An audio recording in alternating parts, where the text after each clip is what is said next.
Life Audio. Hey,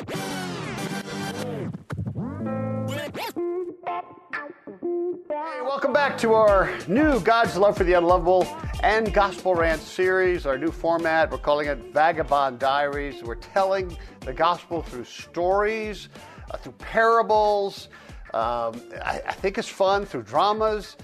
Today is going to be an interesting story called The Builder, an allegory of what Jesus came to do. Just trying to see it in a different lens, a different focus, so that things pop off the page that we maybe haven't seen.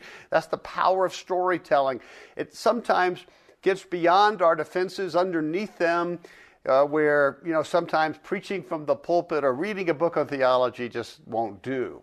And so I've enjoyed telling stories in my trilogy, my fantasies for 10 to 16-year-old Christian children. It's award-winning now. I'm very grateful for that. But I've seen the power of it, how it's opening up people to new possibility of the gospel. And so that's what we're doing today. And we'll continue to do for a little bit of time. We're having a great deal of fun with it. Let's get into it. Welcome to God's Love for the Unlovable and Gospel Rant. We'll get back to this week's Vagabond Diaries after this message from our sponsors.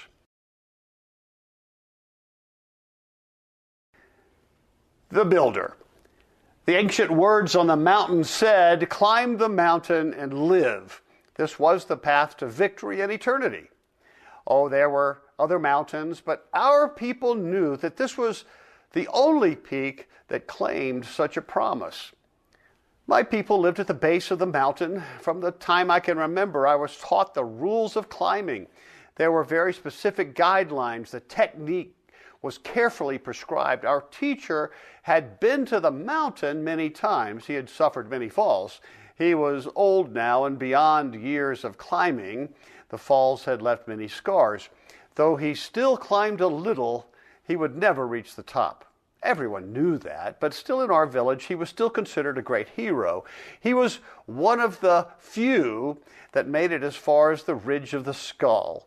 That made him a great man of influence as well.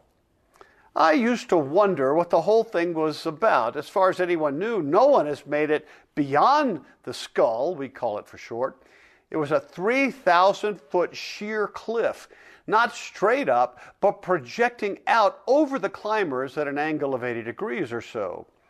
I've seen many pictures. No one knows of anyone who has made the climb or even close. But the instructions are very specific. Climb the mountain and live.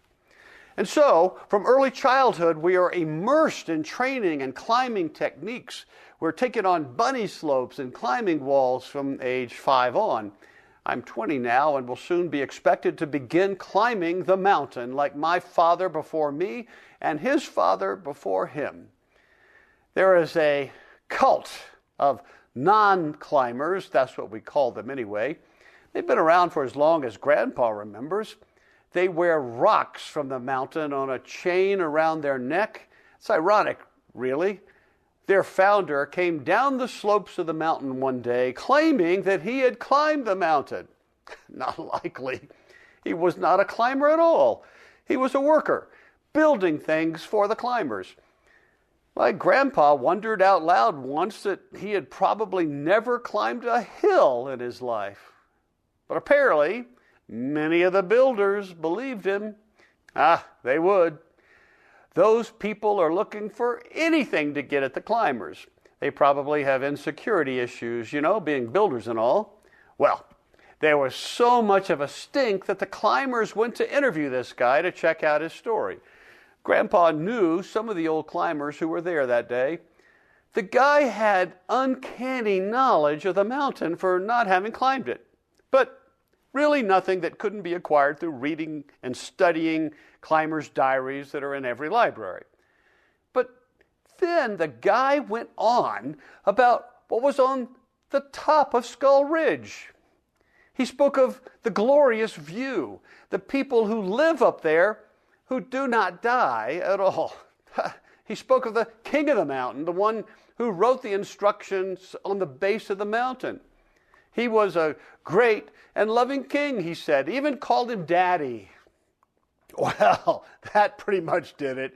It was enough to make fun of us climbers and have claimed to have gone where not even the best of climbers could go. But then to make up such a yarn, to besmirch the name of the author of the writings on the base of the mountain, that was too much. In a frenzy, partly in righteous anger and partly to stop the spread of this potentially dangerous social philosophy, they took him to the base of the mountain, directly under the sacred writings, and they each picked up stones and killed him.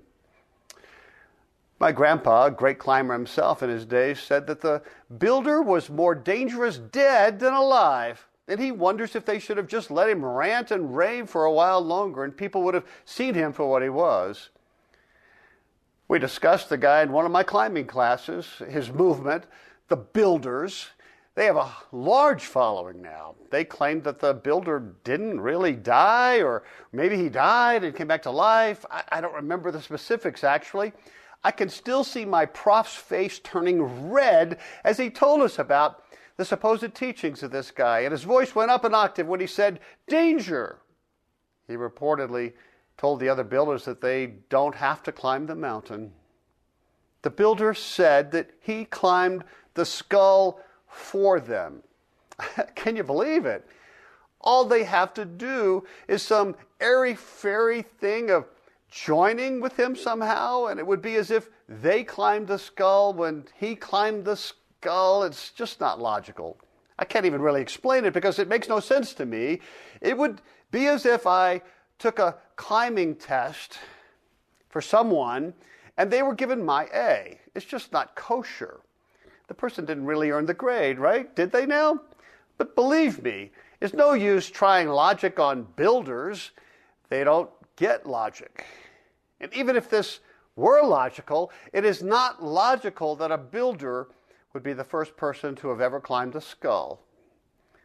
This is comical.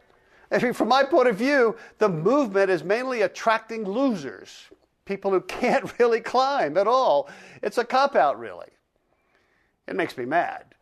Why don't they stay to themselves? One of their strategies is to volunteer at climbing hospitals to prey on climbing failures. They help them out. They bring them food. They appear sincere at first, but suddenly they sneak in these very dangerous thoughts. You know, these climbers are vulnerable at the time. This is exactly what they want to hear. The bulk of the builders also climb. I'm using the term very loosely. They don't appear to seriously attempt to get to the top of the mountain. They're just out to have a good time. At least that's how it looks to us serious climbers. They don't see the importance or the urgency to get to the top. They say they are climbing because they want to. Well, that's a grand idealistic notion, isn't it? Wouldn't we all like to do it because we want to? But what about the days that we don't want to? What about the hours where we sacrifice our family and health to climb? It cheapens the whole task to see them having fun. This is serious. It requires work. If we don't make it to the pinnacle, we're stuck here. We die here.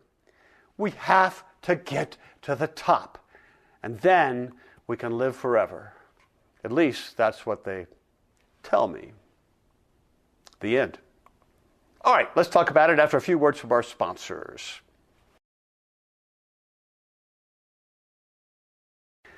So here's some dialogue starters that I thought about. All right, what are some of the parallels that you notice between this allegory and the story of Jesus and his salvation? And second, what jumped off the page of the story to you? Pushback. If you like this Vagabond Diary, please like and subscribe and forward the link to a friend. We mean that. Check out our fantasy books, the Kingdom Quest trilogy, available on Amazon, Barnes & Noble. That's The Tale of the Unlikely Prince, The Storyteller's Tale, and The Garden Tale. It's available on Amazon and Barnes & Noble and Kindle. Want more information? Check my author page, drbillsenyard.com. Check out my series for women's groups and spiritual formation called Dance Daughters of the Most High. It's a fun, informative, hopeful look at misunderstood women of the Old Testament. Check it out also, Amazon, Kindle, Barnes & Noble, and drbillsenyard.com. All right? We'll see you next time. Take heart, child of God.